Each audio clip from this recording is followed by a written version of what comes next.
So I'd like to begin by also acknowledging the host peoples on whose lands I live, work, and play on. The Squamish, the Musqueam, the Tsleil-Waututh, and other Coast Salish nations like the Katzie, the Coquitlam, Tsawwassen, and Keynote, because I believe those are whose lands all the campuses of SFU sit on. I would also like to give gratitude to Sabine and Jeff and Am and Althea for thinking about me and extending the invitation to give me the opportunity to come and share this work. So thank you all. So first I'll talk a little bit about what horse did I ride in on. I'm going to bring you greetings from my people that, as Jeff explained, are the Sďwməthkվəy and Sælwx from the interior plateau regions of this place known as British Columbia. And he explained the place where I work at the university. This landmark is what we call xʷməthkվəy, which is Sďwməthkվəy lands. These are the lands that hold the bones and blood of my ancestors, of my people. This particular landmark, settler peoples know it as the Enderby Cliffs. In our language, we know it as Sḳwx. So my home community is Sḳwx, which is one of 17 federally recognized communities of the Sďwməthkвəy Nation. But in our oral stories, I've been told that we have 32 villages that we know of in our own stories. So these are some of the people who walked the lands before I did. My great-grandfather, my great-aunties, and my granny, who had a really strong influence on who I am today. So that's who I am from a cultural perspective. I'm also the eldest of 10. I have one daughter and over 75 nieces and nephews.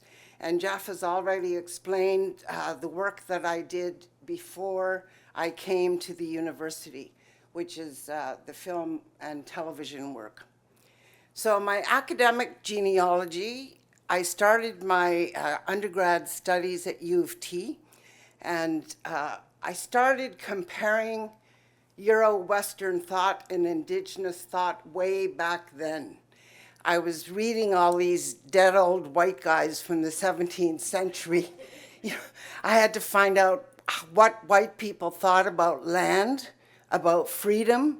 So I had to understand all those things. So I had to read those. So I did a double major in political science and religious studies, because I was also very interested in the role of spirituality in community, in peoples. And I discovered that most of them don't. And then I went out into the big world and I worked in production for a number of years, and then decided to go to SFU, School of Communications, to do my master's, to focus and research what I was experiencing out in the field, because I knew that I was doing things differently than what my peers were on the national team that I was working on. And I didn't go into film or cinema studies on purpose, because I knew that they would force me into their paradigm. And I wanted to have the freedom of creating. So I did create a theoretical framework for Indigenous production in my master's. And when I finished that, I decided to carry it further and go deeper. That's when I went to UBC, and I spoke to 14 knowledge keepers from many different nations and 17 filmmakers, 14 of whom work professionally in the industry. So I wanted to talk to them about how their cultural knowledge informed how they did things. So that's my academic genealogy. So now I've introduced myself culturally, professionally, and academically. I'd like to just explain the framework that I'm going to talk to you about tonight. So I will start out by talking about Indigenous knowledges and what I mean by that, and how Indigenous knowledge is the context of the book that I've just written. And then I will talk about some of the strands of the sovereign stories that will be woven throughout the book. And I will finish with the spiral in the end. So to begin, we need to talk about Indigenous settler relations on Turtle Island. And when I was doing my research in my PhD, I was very taken by these two non-Indigenous scholars, Adam Barker and Emma Battelle-Lohman, because they came out with a statement coming from a non-Indigenous scholar. It, for some reason, holds more credence, because when it comes from us, from Indigenous people, we're just angry people, right? So I loved what they wrote. Land is at the root of any issue or conflict you could care to name involving Indigenous and settler peoples in Canada. The land is what sustains Indigenous communities and identities. The land is what settler people need in order to have a home and economic stability. The land is what colonialism seeks to turn into a commodity for power and profit. The land is what is contested, what is shared, what is danced, and what is discussed without words. And I really loved that last sentence because it reminded me of what Cookbee Ron Ignace said to me when I was talking to him in my conversation with him. He talked about the space between the words. So there's always a lot of stuff going on, even though you can't hear it, you feel it. And I have a lot of admiration for these two scholars, because I discovered that they actually went to the UK to do their PhD work, because I was thinking they probably had a hard time finding scholars in Canada who would sit well with their work. So I really hold my hands up to them. So Indigenous knowledges on Turtle Island, I talk about them in terms of competing narratives. And I mean, you just have to go back when you think about the land. I was at both Gustafson Lake and Oka. I was working behind the scenes in communications for both of these armed conflicts. And so I know deep down in my soul that it's all about the land. You know, and it's like I put my life on the line for the land during those times. And it's like knowing that, you know, that anything that goes on, I mean, you just have to go on to social media, particularly right now. There's fear-mongering going on in BC around the Cowichan decision and anything that has to do with Aboriginal rights and title, because they're just scaring people, you know, and creating more fear and more divisiveness between settler peoples and Indigenous peoples. So historically, we know that's how the land has always been underneath it all. But in terms of academia, it's always been about our Indigenous knowledges, which is directly related to our lands. You know, so it's there, but academia has always treated our knowledges as a free-for-all in a way. It's been about appropriation, extraction, and exploitation. You know, so that's being shaped differently more and more. But there was a time in this history of our colonial relationship where Indigenous knowledges were just free for the taking, and even our stories.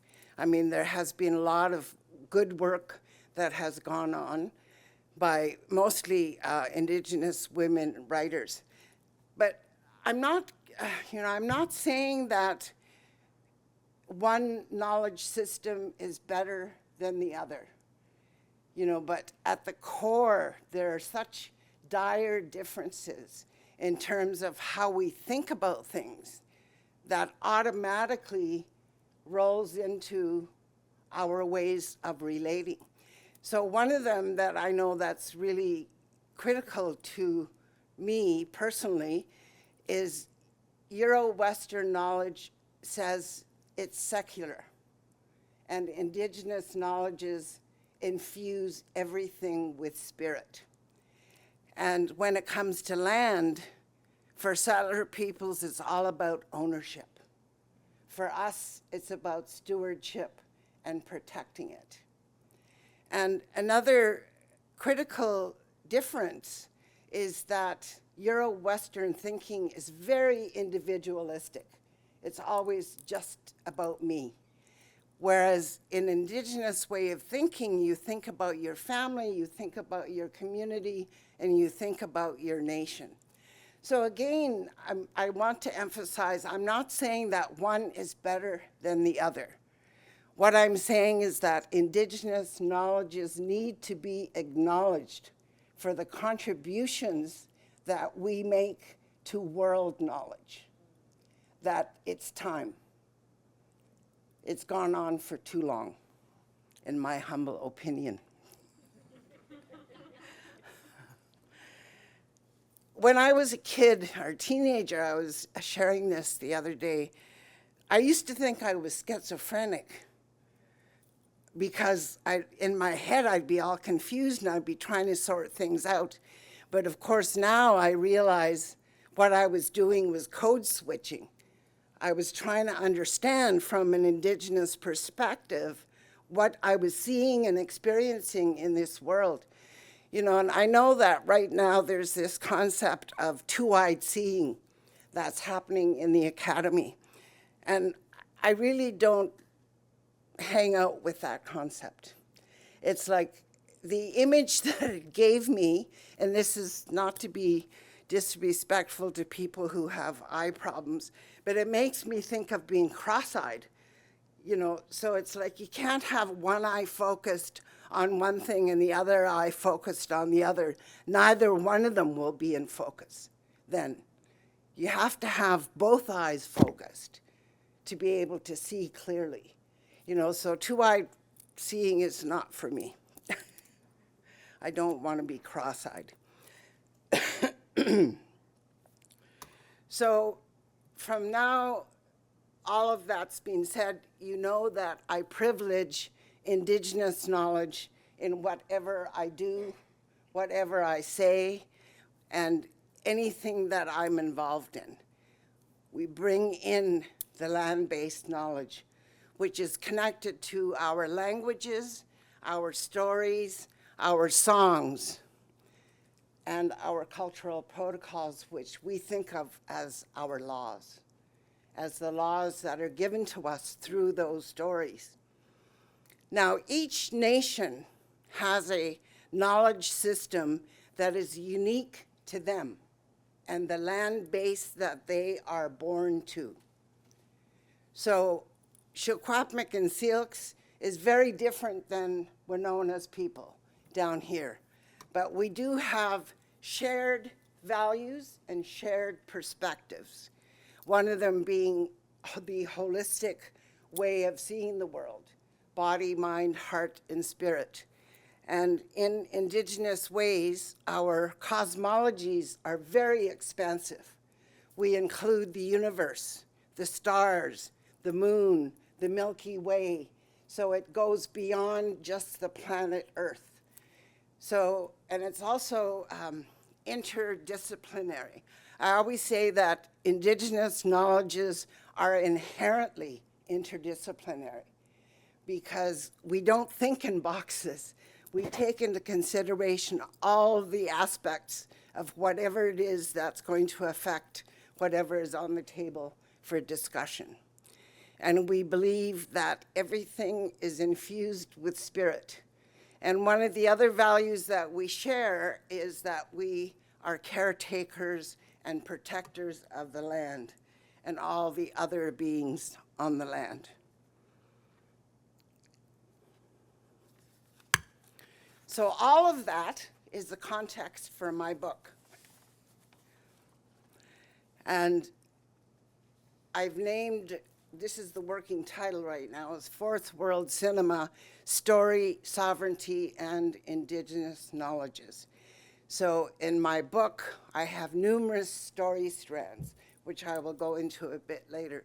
But as I have explained earlier, my work has always been around how cultural knowledge informs film production practices. And inevitably, that spills over into everything else that we do. So land story and cultural protocols. So some of the strands of story sovereignty that I talk about in my book, so story development, when you think about the fact that Indigenous cultures come from oral storytelling, and in the 70s and 80s, we started writing our stories. So it's being transposed to the written. And then, of course, in the 80s and 90s, film work, which is visual storytelling. So I talk about that and about some of the history of that. I also look at Indigenous peoples in the academy. A lot of people probably don't know this, but there was a law in Canada that was part of the Indian Act that if you wanted to go to university, you had to give up your Indian status. So you had to stop being Indian. When I lived in Toronto, I used to hang out with this elder from Akwesasne. His name was Ernie Benedict, and I loved talking to him because he was into literature and studying literature. And we talked about so many books, but he explained to me that in the 1930s, when he wanted to go to university, that he had to sign off and say that he was no longer Mohawk. But of course, he didn't give up his indigeneity or his Mohawkness. So I talk a little bit about that because I think about the scholars who were brave enough to go into the academy when we had to be good little brown white scholars.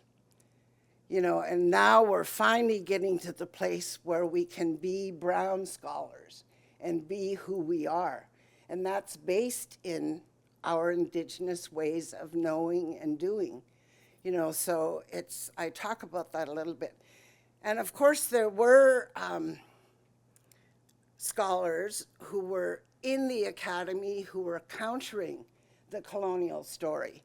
And the most prolific writer was Vine Deloria Jr. And he wrote over 35 books, but there was one book that I used throughout all of my studies, and I actually wore one book out. I had to replace it, and it was called God is Red. And so his books he was a really interesting man. I wanted to go and study with him, but he went and died on me. Because he was just such a magnificent thinker. Another man that I met since my time in academia is Robert Warrior, and he's Osage. He was talking about intellectual sovereignty, Indigenous intellectual sovereignty. And he published a book called Tribal Secrets, Recovering American Indian Intellectual Traditions. And so there's been these scholars in the academy doing this kind of work, but it's like so minuscule that we didn't know about them, right? You had to really search for them, you know, and there was John Mohawk, of course, Seneca, who was at the University of Buffalo, and Beatrice Medicine, who was a Sioux anthropologist. She did a study once that really impacted how I thought about men in our community. Yeah, so there are more strands. of the story sovereignty, I talk about the healing from the colonial stories. It's important to ask ourselves, what kind of stories do we tell each other? And what kind of stories do we tell ourselves? You know, so I talk about that, and I look at in terms of healing, and there's a chapter on that, or it's included in a chapter. I also go into Indigenous storytelling styles. I do an analysis of Barb Cranmer xʷməthkվəy, a filmmaker from Alert Bay. I analyze 7 or 8 of her documentaries and look at how she did her documentaries back then. And she and her partner, Carrie Green, were doing story sovereignty way back then. You know, it was so amazing, because I remember when I was watching her films, I'd have to stop it because it was like, what the heck is that they're eating? Because they're ocean people, right? And so there's all this ocean food that I wasn't familiar with. And they were always on the water, either in a canoe or a boat or something. They were always paddling somewhere, you know. So, and I mean, I'm a desert rat, right? I come from semi-arid desert. So it's like it's a very different landscape that I come from. So that's one of the other things that I delve into is Indigenous storytelling styles. And I look at how our Indigenous knowledges affect pre-production, production, and post-production of films. How our knowledges, our cultural protocols of how we engage with communities. You know, I often said when I was working for Vision, there's no way I could fly into a community with a camera crew and stick a mic in somebody's face and expect to get a good story. You know, they would tell me lies. They would make up shit, right? They wouldn't tell me the real story. You know, so one of the stories that I talk about is when I worked with the hereditary women chiefs after the Delgamuukw decision, because of course the news was only covering what the men thought. So I kept saying, I want to know what the women think. And luckily I had met one of those hereditary women chiefs at a meeting here in Vancouver. And so I made contact with her, and we engaged in weeks of conversations, you know, because I was asking her, what are appropriate gifts to bring? What are the significant landmarks? And tell me, what do I need to know before I come into your community? What do I need to do to be respectful to the people? And when we got there, I mean, I was like amazed that they actually let me bring a camera crew into a chief's meeting that they were speaking in the language. And when we came in with the camera crew, they switched to English just for us, you know, and that was amazing. And at the end, I asked the women if we could record one of their Gitskan songs, because I wanted background music that was congruent to their culture. So when I talk about aesthetics in terms of film aesthetics, I'm talking about culturally congruent visuals, sounds, ambiance, everything, right? So that the people know and understand that it's from that people, right? I remember when I was teaching at NEC, I think I was teaching production, and I remember I was horrified because I had students, and they weren't all like young kids. We had a lot of adult students as well, and people were mixing up visuals. They had, you know, prairie stuff with West Coast stuff, and something inside of me was like just churning, but I didn't quite understand what it was until I started studying and reading and understanding and doing it myself, right? That I understood that it was non-congruent to what the story that they were trying to tell. So those are some of the kinds of things that I talk about. Stories from different nations. There was one story I was doing in Wyoming, and I was working with Orville Looking Horse, who is the 19th generation keeper, I think, of the white buffalo calf pipe. And he was working with the Dalai Lama and Desmond Tutu, 1996, World Peace and Prayer Day. And I had brought with me 2 brown men because I really worked hard at building capacity in terms of people working on productions. And I knew that if they worked with me, they earned a production credit. So we're driving all over the place looking for all these Indians on horseback. And I was trying to deal with this group in California who were totally misleading me. And finally, I just stopped and I started calling all the Indigenous communities along the way. And I tell them who I was, and I'm looking for these Indians on horseback. Because one of the guys from my community had brought a horse and he was joining the ride. It was called the Unity Ride, World Peace and Prayer Day. So we stop at this store and I go in and I'm talking to the clerk and I'm like, I'm looking for a bunch of Indians on horseback. And there's these guys standing behind me and they're going, that would be us. So there they were. And so we just followed them into camp and very excited, of course, to find them. And my camera guy and sound guy were really excited and really enthusiastic. And the camera guy jumps out with his camera and he's like filming everything and anything that he can get, you know, onto B-roll.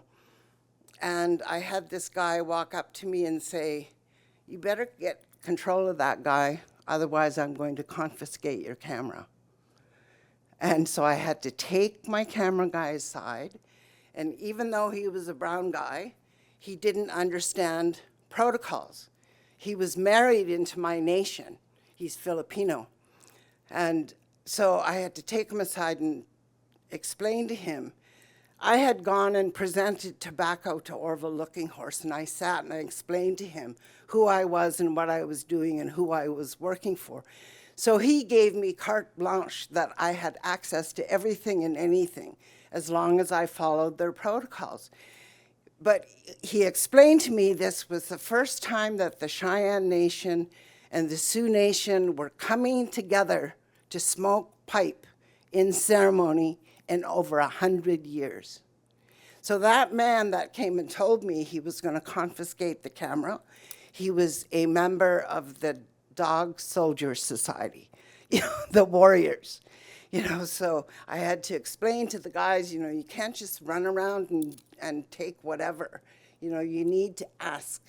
You need to understand. You need to ask me because I'm the one that they've given permission to. So those are the kinds of stories that I include, bits and pieces in this work, in this book. So the result of all of that work globally that's gone on, the Australian Indigenous peoples were the first ones to put it in report form, pathways and protocols. So any filmmaker that goes into Indigenous country in Australia has to follow these guidelines in terms of how they interact with the people in whichever community they're choosing to work in. And in 2019, Imaginative released an on-screen protocols and pathways reports as well, so 10 years later. And at that time, I was sitting on the board of the ISO, and so I got to have give feedback and input into that report. And in Sami country, they also have guidelines for filmmakers. And of course, in Maori country, they insist that story sovereignty principles are adhered to. Every production. They don't care if it's Netflix, Hollywood, like whoever has to go and do Maori protocols before they come into their country. So all of that, all those things that are happening in terms of Indigenous story sovereignty, we need infrastructure supports. And it's really critical that these organizations be Indigenous-led. We need to have people who understand Indigenous knowledges so that they can provide whatever is needed, the supports that are needed for filmmakers and writers and editors. So there's also an Indigenous Editors Association that has been established. Indigenous Literary Studies Association. So there's people like Greg Young-Ing, who's been working with the writers since way back when. You know, his hands were in the putting together these organizations. He did so much groundwork back then, and sadly we lost him way too early.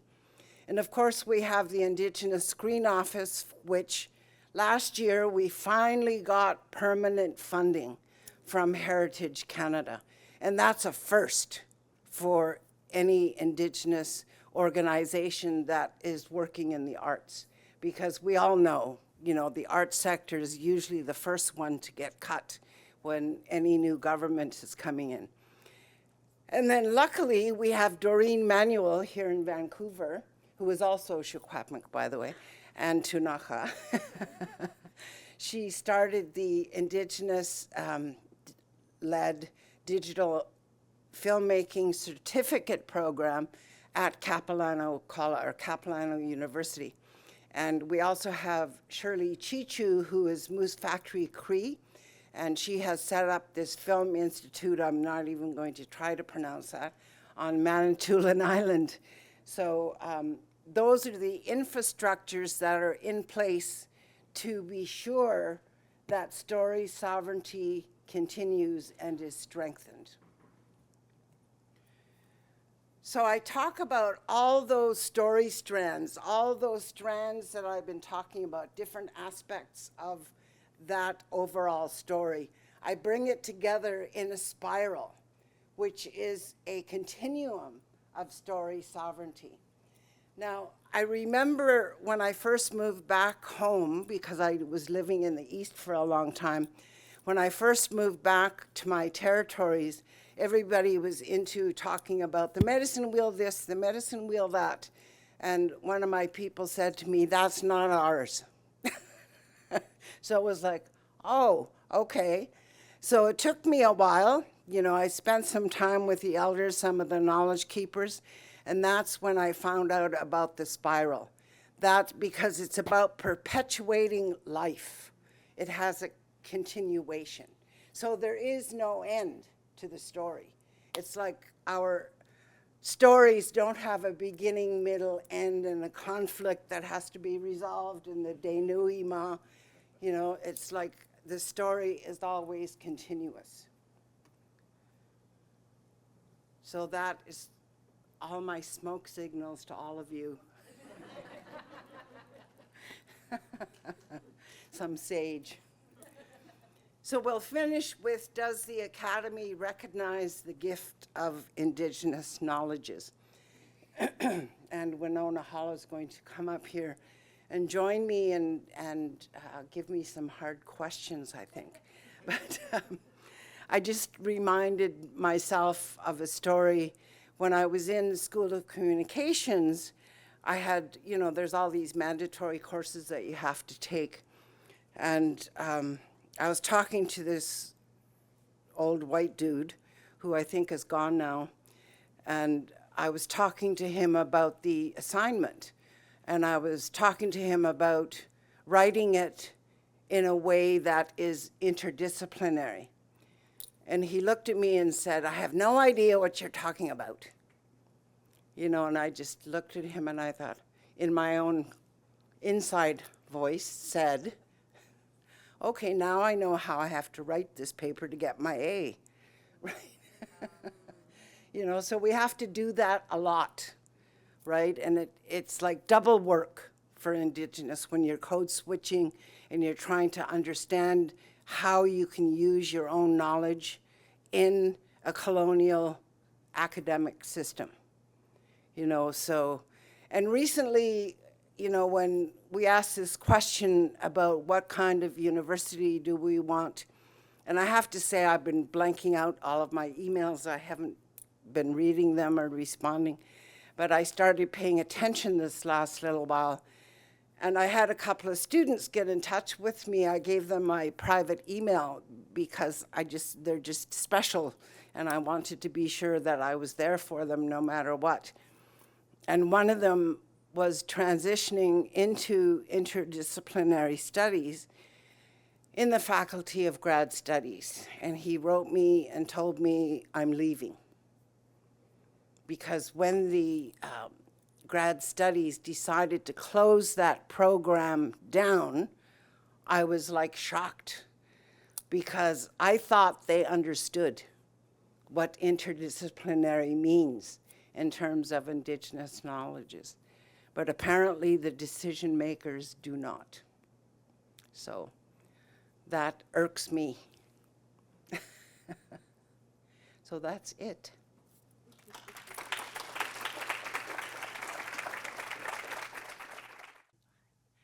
Yes, good evening. Aslat, Siem, Siaya, SælilwətaЛ, Casta SælilwәtaЛ, Sgsmålmat tel Squí, Casta Quiquilstom tel Squí, Talitsaquas Sgsmålmat. So I'm saying in my very kindergarten way or access or ability to use my xʷməthkվəy language, I am saying good evening to all of our respected leaders, to all of our dear loved ones, to all of our old people, and also to all of our ancestors.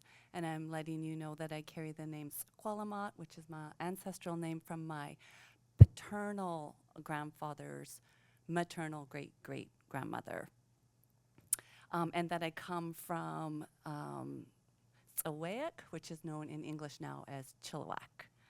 And I just want to also give a big shout out. I have family members in the audience tonight. I didn't know that they were going to be here today. It was just so lovely to see them. So I was teasing them saying, oh, did you have to come all the way to Vancouver to see you? And then they're like, well, you're always in Vancouver. And I'm like, no, actually, I'm still on the res.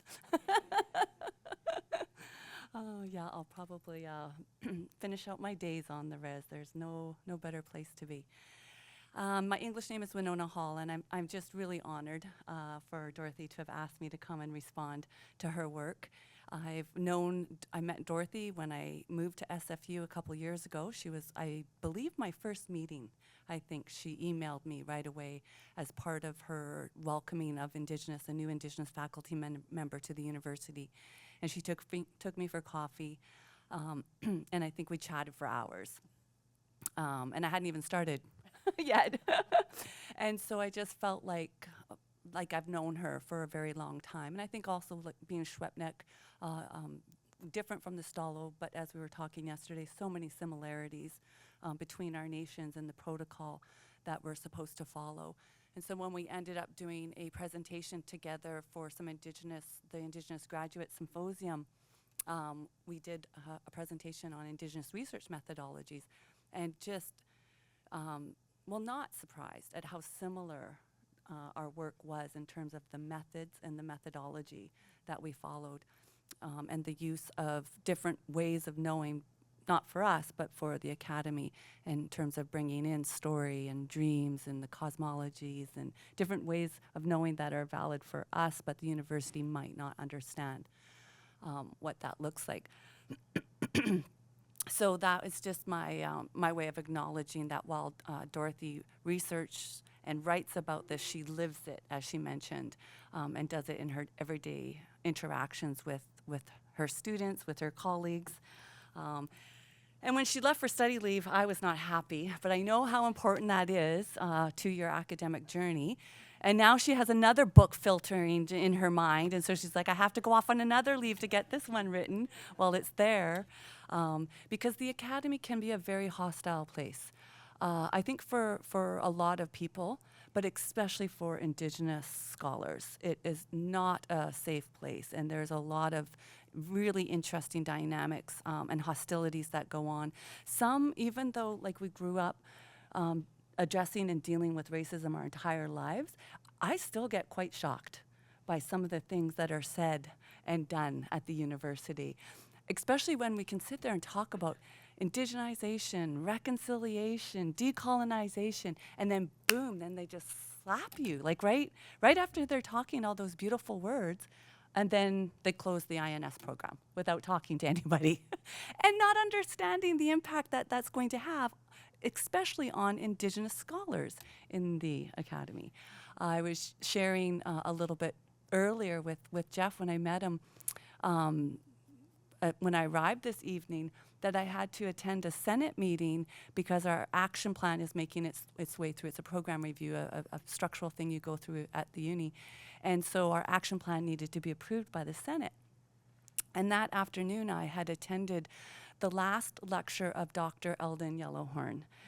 So for my undergrad, I counted all my 40 courses that I did for my 4-year bachelor's degree, 36 white male professors, 4 female professors, one of which was a visible minority. That was my education.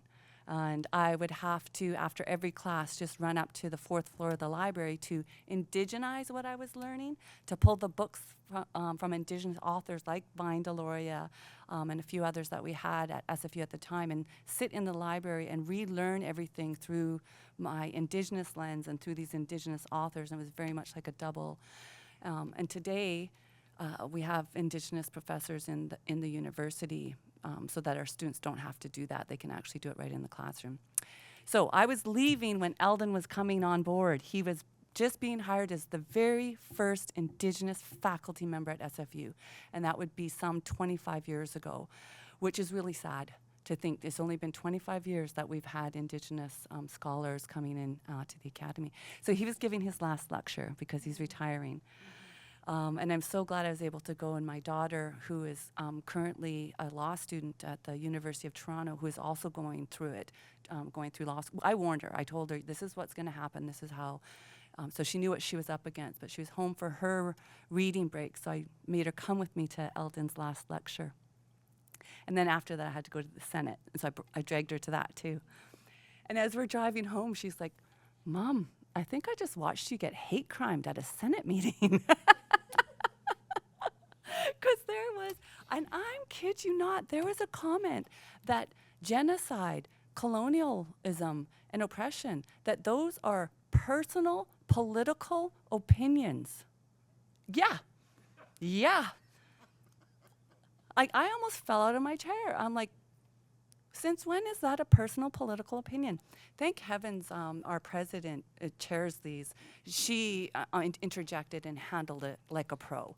And I didn't have to, which is one of the things I guess, I don't know, you may have noticed as well that there are more allies in the uni than there ever were before. And there are times, Jeff was there at a Zoom meeting about the interdisciplinary grad program. And I was so impressed. I didn't have to say a thing. There were so many allies on that call that were able to say all the things, all the important things about why this program is so important. So, sorry, seeing she does this to me, I just went off for like an hour there. So back to you, Dorothy. I'm wondering if you might want to share just a little bit more about some of the changes that you may have seen in the academy over the years, especially in terms of, you refer to it as code switching or schizophrenic thought. I've heard other people say where they have to split their brain and kind of keep like your Indigenous brain on one side and then your Western, to learn the Western on the other. Do you see that's still the case for students today? Do you think we've made any progress there? What are your thoughts on code switching? Are we still having to do that? Well, I think we have to do it every day in all of our interactions, quite honestly, because we're living in a society that is dominated by Euro-Western thought. You know, but I think you have to be pretty self-aware, you know, and I mean, I was talking to somebody the other day about trauma porn. During the TRC, I went to a number of circles, and it was really gut-wrenching and painful to watch, especially some of our men who probably haven't talked about their experiences, and they were crying and being very emotional. And after a while, I started watching the audience, the white people who were watching us or listening to us. And it's like and it was this feeling in my gut again. I didn't know what it was, but after a while I started to realize people get off on listening to our hardship stories. And it really irritated me, made me really angry. And that's why I call it trauma porn. But it's kind of like that. You have to be very aware, I think, of yourself, you know, because working in the Faculty of Grad Studies, my major focus is Indigenous Masters and PhD students. I have met students who are brilliant. They write well. They know how to maneuver in the system, but they don't know anything about their culture. Because for a number of reasons, all the colonial interruptions, whether it's intergenerational trauma, being adopted out, being part of the 60s scoop and taken away from your family, all those things. You know, so it really becomes a personal responsibility in terms of teaching yourself. It's like when I moved back to the interior, or back to my territories, I stayed up in the interior on purpose for 12 years to reintroduce myself to all the communities and to go and reacquaint myself with the elders. I remember walking into a meeting and there was a woman sitting at the back of the room and she's like, "Dorothy, I haven't seen you since you were 11 years old." And I was amazed that she remembered me, you know, but you have to make that move yourself. And sometimes it's hard because we can be really mean to each other, right? I mean, in our cultures, we are, you know, we're really mean. You know, there's all the talk about being off-res and urban and on-res. You know, it's like, I know I get that at home all the time because I live in the city, you know, and it's like, but I'm also have been involved in ceremony since 1990. And a majority of my community is still very Catholic-based, right? You know, so when they come up against me, you know, I'm a completely different can of worms that they're accustomed, you know, not accustomed to. I'm not your typical off-reserve Indian, you know, so, yeah. You know, so I think it really takes, you have to take personal responsibility. I know that there's a word in Squamish, and I can't say it, but I know what it means. And it means taking personal responsibility for your own good health, to be a part of strengthening your family and your community. So it's like self-responsibility. So that takes away, you know, the pointing and the blaming, right? You know, so yeah.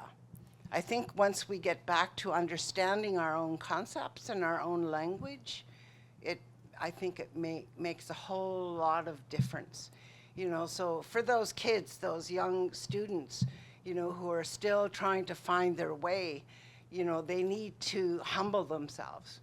Because those of us in academia, you know, who've got PhDs, we all think we're all so smart, and we are. You know, however, we need to learn to be humble. You need to have humility with your intelligence, right? And if you don't have that humility, you know, people will see right through you. I remember when I started my PhD program and I was visiting one of my brothers, and there was a bunch of his buddies, and we were all in the kitchen. And so one of them asked me about what was I going to do at university. So I told them, oh, I'm going to go and learn about epistemologies and pedagogies and axologies. And he said, "Epissy, what?" So it's like he just brought me right back to earth. You know, and I said to them, all it means is how we know and how we do and how we act. That's just the Academy's big word for all those simple things that talk about how we think, how we do, and how we act, and how we teach and learn. So, yeah. Nice. I'm wondering too about when you were talking in the beginning of your talk about ideological differences and some of those worldview differences and how we might make space to bring Indigenous knowledges, plural, into the Academy. But you also talked a little bit about like extraction and appropriation and exploitation. So what might be some ways where or some safeguards or what kind of advice would you give for somebody like myself wanting to bring these Indigenous knowledges into my classroom? But just because I'm Indigenous does not mean that I won't appropriate or extract or exploit. So what might be some advice to ensure, because we want to be able to provide that, and we have to do it for our diverse student body, right? It won't just be Indigenous students in the classroom. Well, we always have to fall back on our own ways, right? I mean, when I wrote my dissertation for my PhD, I put a caveat right at the very beginning. And I said, although the university confers, copyright to me of this work that I have done, I do not accept copyright for all the Indigenous knowledges that were shared with me. The ownership, the intellectual property of those knowledges goes back to each knowledge keeper that I spoke to, because I had Haida and Cree and Seneca and Mohawk, you know, so all these different nations. I said I would not take ownership of their knowledge, that it goes back to them. You know, so it's like always keeping in mind, the bottom line is always what's the most respectful way that we can coexist together.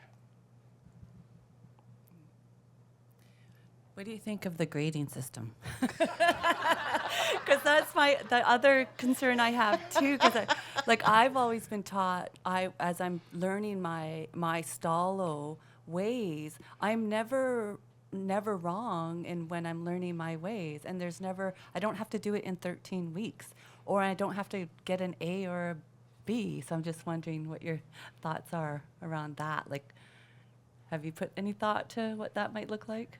Well, I don't grade papers, thank God. Oh.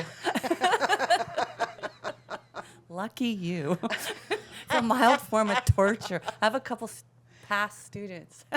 They were good ones, though. Their papers were good. It reminds me, though, when I was in grade 1, I used to come home and I'd be so proud of these papers with my gold stars, you know, and I'd be giving them to my granny, right? And she'd just kind of look at me and shrug. You know? And I'd think, oh, okay, because those white people over there really thought this was great, right? And it took me until I was in my 30s to understand that she expected me to fulfill the person that I am. She's the one who always said to me, from grade 1 onwards, you go to school, right? You know, and so I always hear her voice in my head, you know, but it's kind of like that. I mean, because we don't uphold those kind of values, right? The comparing and that kind of thing. So I know that when I was TAing in my master's program, I really had a hard time marking students, and I know I've sat on juries for artists, both at Canada Council and at the BC level. And I always found it really hard to grade all these projects, right? Because it's like you're having to make a decision about someone's creativity. And creativity comes from a sacred place, in my opinion. So it's like, how do you mark that? How do you give it a gold star? For me, everybody gets gold stars, right? Just for the work that they've done. Yeah. I'm wondering about where, for questions from, I don't want to hog all of her time. I imagine there might be some more questions. Yeah, so I'll just open the floor for any questions, and if we could bundle 2 questions together, and then Dorothy and Wenona could answer those 2 together. So folks have any questions or comments or stories that you want to share as well. I'm quite taken, Dorothy, I'm thinking through how I could use the spiral as a form of designing and teaching a class rather than the linear 13 weeks. And I'm thinking of, the way that Harry Robinson's stories really work. I taught his work last semester, and we looked at them as different temporalities. But if I think of it in terms of the spiral, it really, it would help me overcome that rush of the 13 weeks, which feels very linear and frankly, kind of exhausting. but let's see if there's any questions from folks.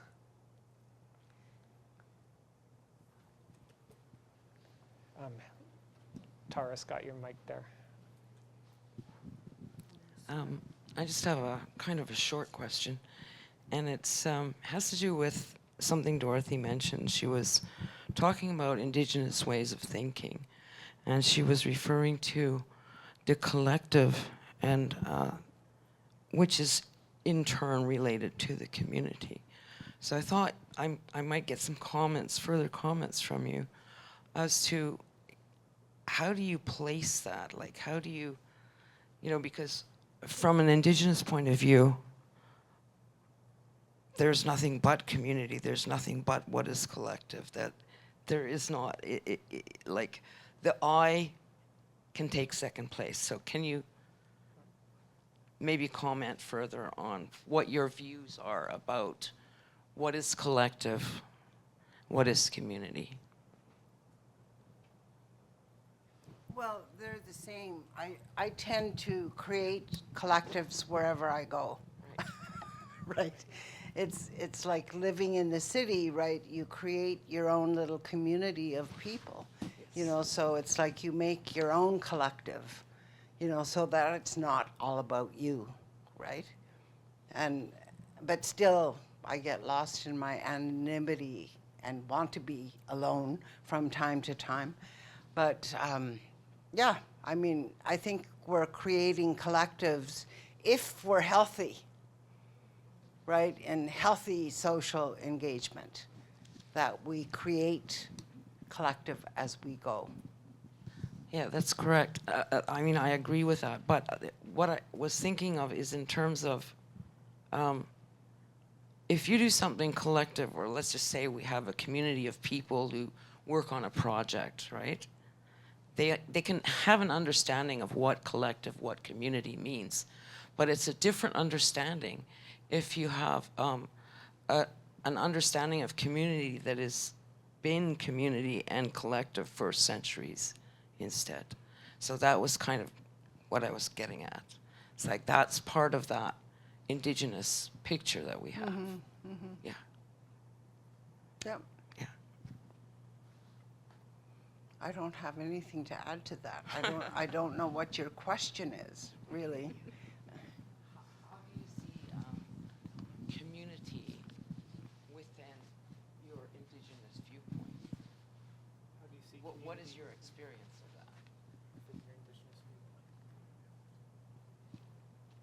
Well, I have different communities. Communities at home, communities in the city, communities at the university. So they're overlapping spirals, if you will, of engagement. Yeah. Thank you. I wanted to thank you for that lovely talk and for the conversation. This is more of a story, but I'll try to turn it into a question. You spoke many years ago, and you asked the audience this question of, can you love the land like I do? And to bring it back to the land, you know, that's a question I've been wrestling with for a couple of decades now, and I think I'm going to wrestle with it for the rest of my life, actually. But you also referenced the Delgamuukw decision, and I would welcome some thoughts or comments about the impact, because I feel like since that decision, which was groundbreaking, happened, we've seen the Coastal GasLink pipeline invade Wet'suwet'en territory. We're seeing the PRGT pipeline right now threatening to invade Gitxsan territory. And I just feel like the colonial legal system is not up to the task of respecting Indigenous gifts. And so just thoughts about, like, I feel like this is a very scary time, and I know the whole time has been scary, but it feels like a ramping up of the threats against land and water. And if you could maybe just comment on that a little bit.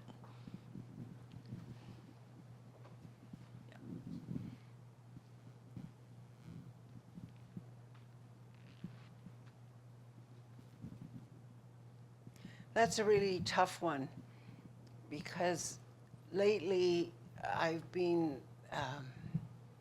having trouble staying in my skin, just given all that's going on around the world. And when I came here tonight, I came with a woman driver, Uber woman driver, and she was from Ethiopia. And we were talking about how lucky that we were living here, that we weren't being bombed, right? I mean, I have to be very careful about how deeply I allow myself to go into this thinking, because it's so easy to spiral into hopelessness and depression. You know, but falling back to what I've learned over the last 40 years, I know that we're living in a time of prophecy. You know, so I remember Jeanette Armstrong back in the early 80s talking to me about a dream that she had about people being in concentration camps. And that's happening right now.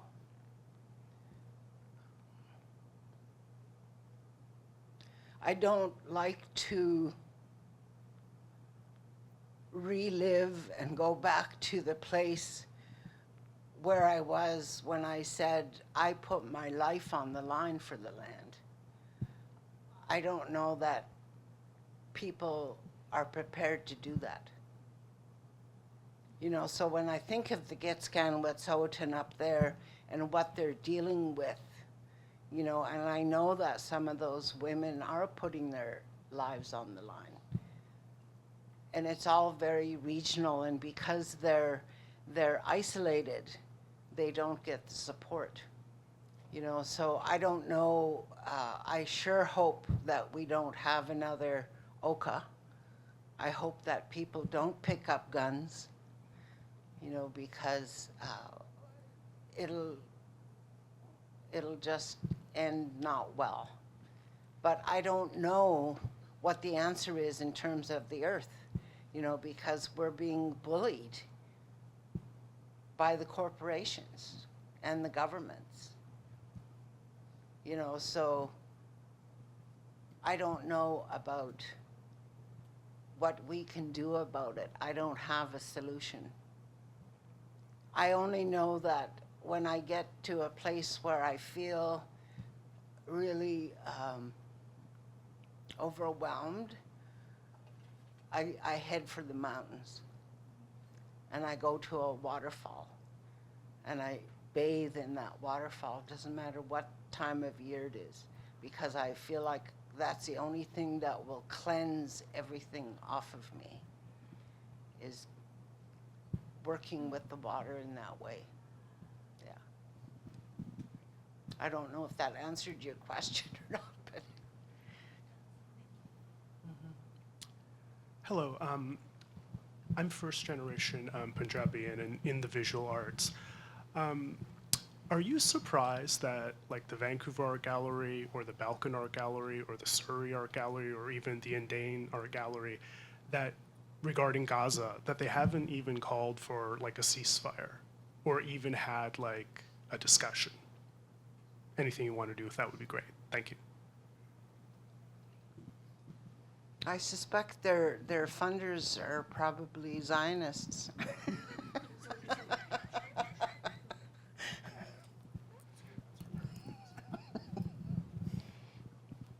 Hi, thank you so much for this amazing session.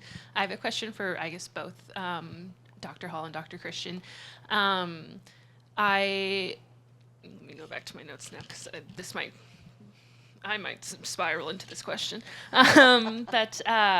So you mentioned earlier in your talk that when we're talking about Indigenous knowledges, that each nation has its own unique knowledge systems, but we do have shared values across different nations.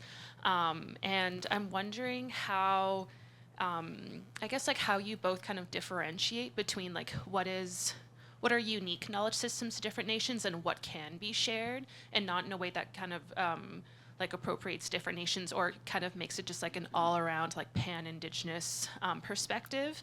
And I guess in a tie to that question then, so like when we use like Vine Deloria Jr. and Robert Warrior, who have written these amazing works on like Lakota and Osage culture, but then we are also using that for like kind of like all Indigenous, not all Indigenous, but a lot of kind of like Indigenous knowledge systems in academia. Like it becomes, I don't know, it kind of blurs the lines a little bit in my mind. So it's just gotten hard for me to kind of being like, okay, is this, like even like the medicine wheel, like, is this something that like we all share, or is this something that's like just in the prairies, you know, like, and so I'm a Red River Métis Nation member who's also a PhD candidate in Indigenous literature. So I'm also having me like, okay, is this a Métis thing, or is this like an everyone thing? And now that I live here in Squamish, Tsleil-Waututh, Musqueam theory, I'm like, oh my gosh, is this actually Coast Salish? And so it's also kind of like a selfish question for myself of like, please tell me how to navigate that. So I'd love to hear both of your opinions on that. Thank you. Well, for me, I think it always falls back to our own knowledges. So whenever I've used Robert Warrior or Vine Deloria, I always explain who they are and where they come from. You know, but luckily in my own country, I've got both Squamish and Sælx scholars who have written books and dissertations with Squamish and Sælx concepts that I can draw on. You know, so I would say find your Métis scholars, you know, that you can draw from. You know, but always we need to acknowledge where the original knowledge comes from. You know, to be respectful. It's like, you know, the 4 R's that Verna Kirkness and Ray Barnhart put forward of respect, responsibility, reciprocity, and reverence. You know, so always fall back to paying respect to where the original thought came from. Yeah, that's my answer. Yeah, mine would be very, very similar. I do what I call the RRCVs. I get my students to pay attention to, and that's learning how to think critically about your sources that you're using and who you're learning from. Like, who's telling the story? What horse did your author ride in on? Like, you really need to know who you're learning from. And then the RRCVs are relevant, reliable, credible, and valid. And assessing that according to our Indigenous Métis worldview, not according to what a Western academic might think is valid or reliable or credible. And so, and just to help simplify how easy that is. If you want to learn something in your culture, for example, if you want to learn about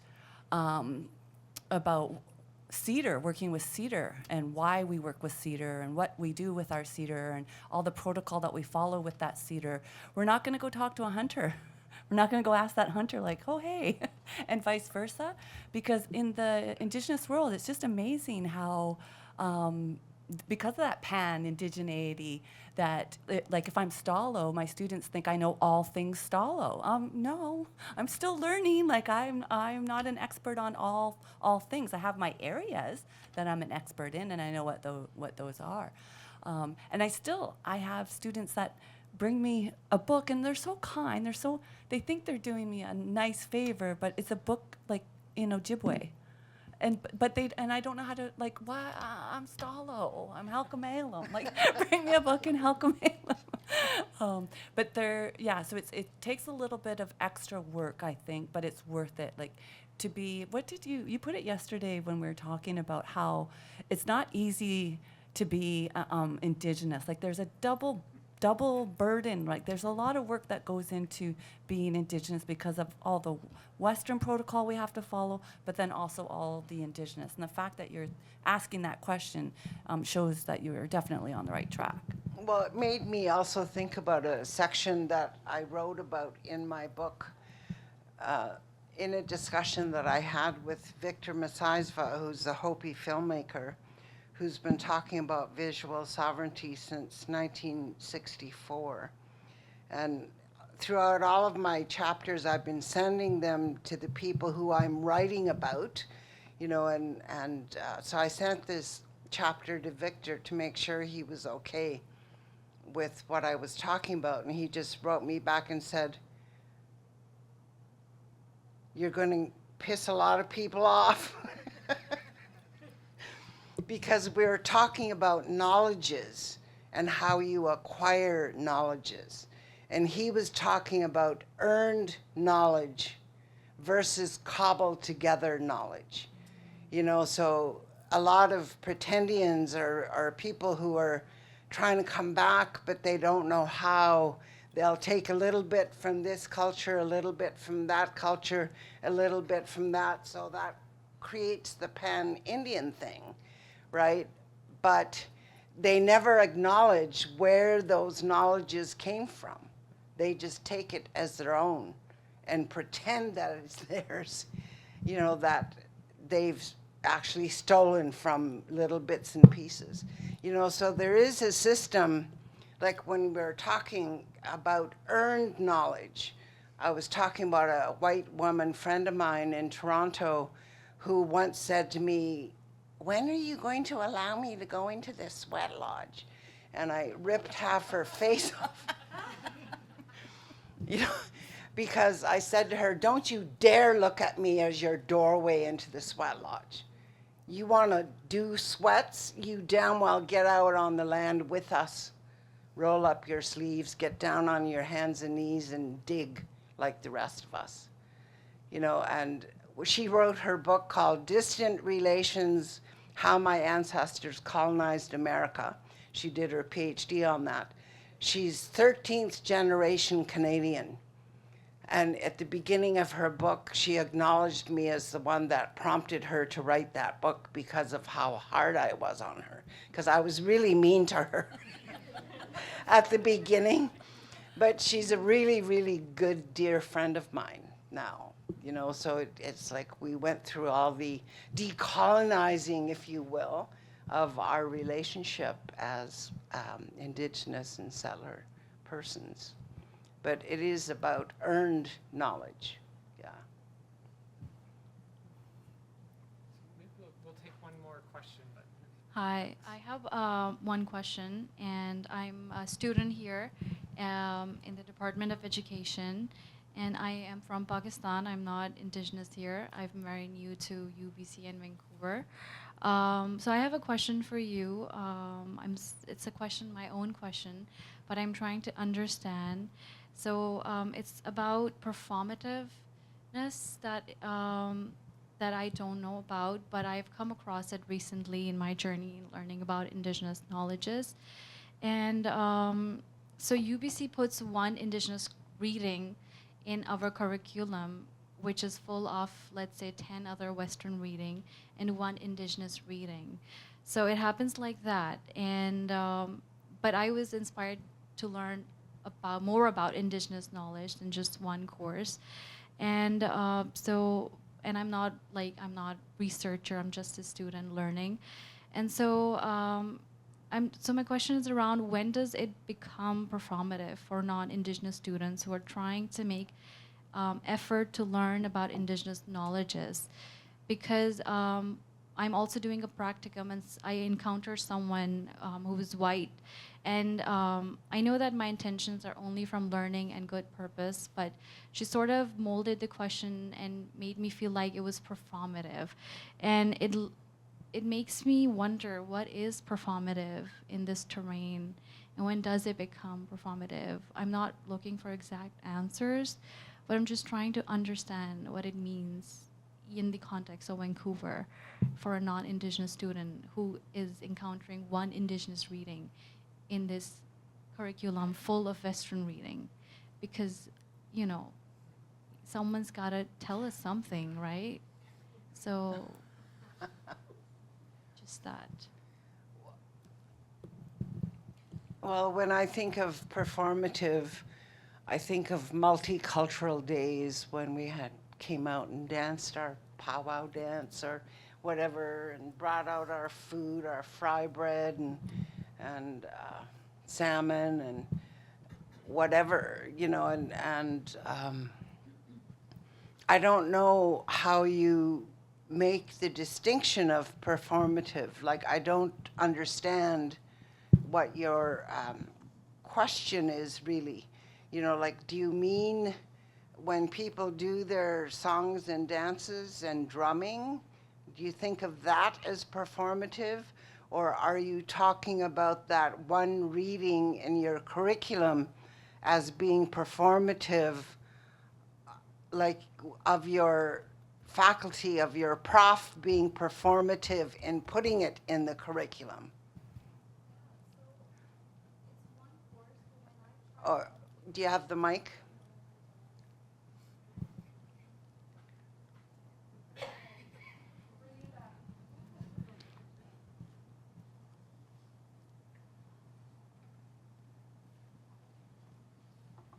Do you understand what she's saying? Yeah, okay. So the performative came up was from someone else who was supposed to be supporting my practicum to learn about Indigenous methodologies. And this is a white person, and she sort of makes this question that it's performative what I'm trying to do by learning Indigenous epistemology. It's because people come all the time and they want to learn about this. But, you know, is it performative of me as a non-Indigenous person trying to learn about Indigenous epistemology? I want to hear from your perspective, because that was a white person telling that to me. But, you know, I also want to share this question because I've spent a lot of time. I come from Pakistan, which has this Western education system. And so that's like Western based. So I've spent a lot of schooling, I've spent a lot of time learning Indigenous English language and their methods. This was my way of spending time with Indigenous method, so I can learn and understand it. And so is it performative when a non-Indigenous student goes out there, tries to make effort to learn? Not in my opinion. It can be. So yeah, great question. And I think that's the weird thing about it, though. The fact that you're asking it means that you're not one of those performative students, because you know to be critical and to think this through. So I like to rely on, there's Pokalanui is an Indigenous Hawaiian scholar who writes about processes of decolonization in that Marie Baptiste edited volume about reclaiming post-colonial Indigenous thought and vision. And so what he does is he separates between what he refers to as form and substance. So if you just have the form, meaning if you just have the syllabus with the one article, one Indigenous author on it, That's just the form. Where's the substance?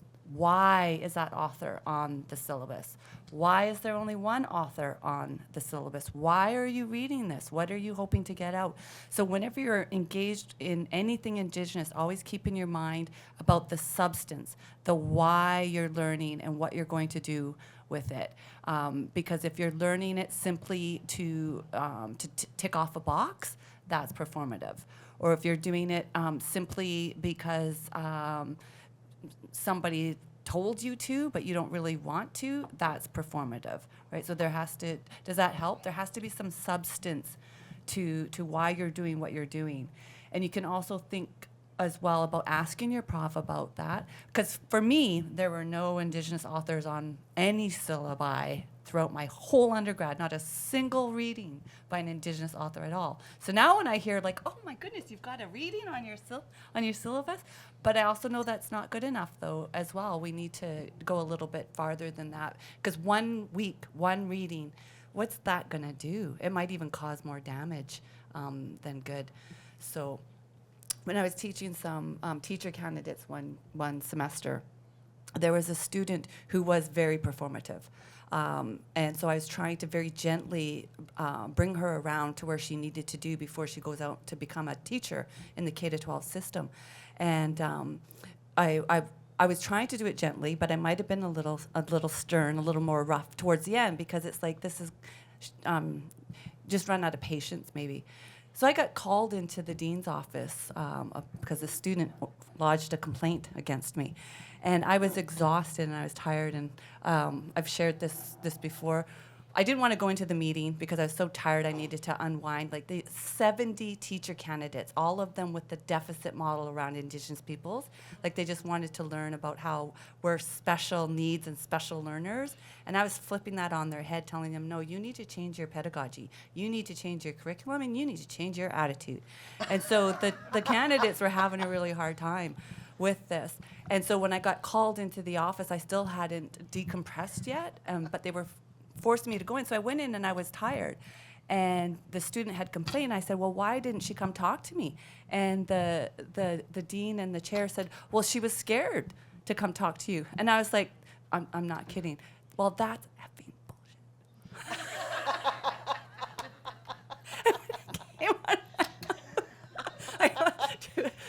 Not those two students, but I think they know the way I can be, right? And that. And then when I said that, the chair was like, well, maybe that's why she's scared to come talk to you, if that's the way you talk, right? Like that kind of thing. But what they ended up, which isn't the case, and I think we all in this room know what's going on there. But what they said was, she came into your class so excited to indigenize. She was one of our ones out there going, we're going to indigenize, and she was so excited, and now she doesn't even want to. And I said, good. Because if she tries to indigenize anything, she's going to cause more damage. And it's good that she's at least acknowledging that she's not ready to indigenize. So, and that, again, that was a student who was just there to be performative, thinking she's ticking off boxes and has the lingo and the words and doing, but there was no substance at all. And her narking on me to the chair is case in point. It makes me think of when the whole decolonizing, indigenizing conversation started at SFU, and it was so exhausting for us, right? And I felt like I was a broken record. You know, I kept saying, everybody needs to decolonize, but only certain people can indigenize. Right. It's like, until you understand, you cannot do, right? Everybody needs to decolonize. Actually, kind of a beautiful prop to end on. Well, thank you so much, Dorothy. Thank you, Wenona, for displaying superb stern anti-advice for everyone and sharing your wisdom with us. Really beautiful. Thanks very much.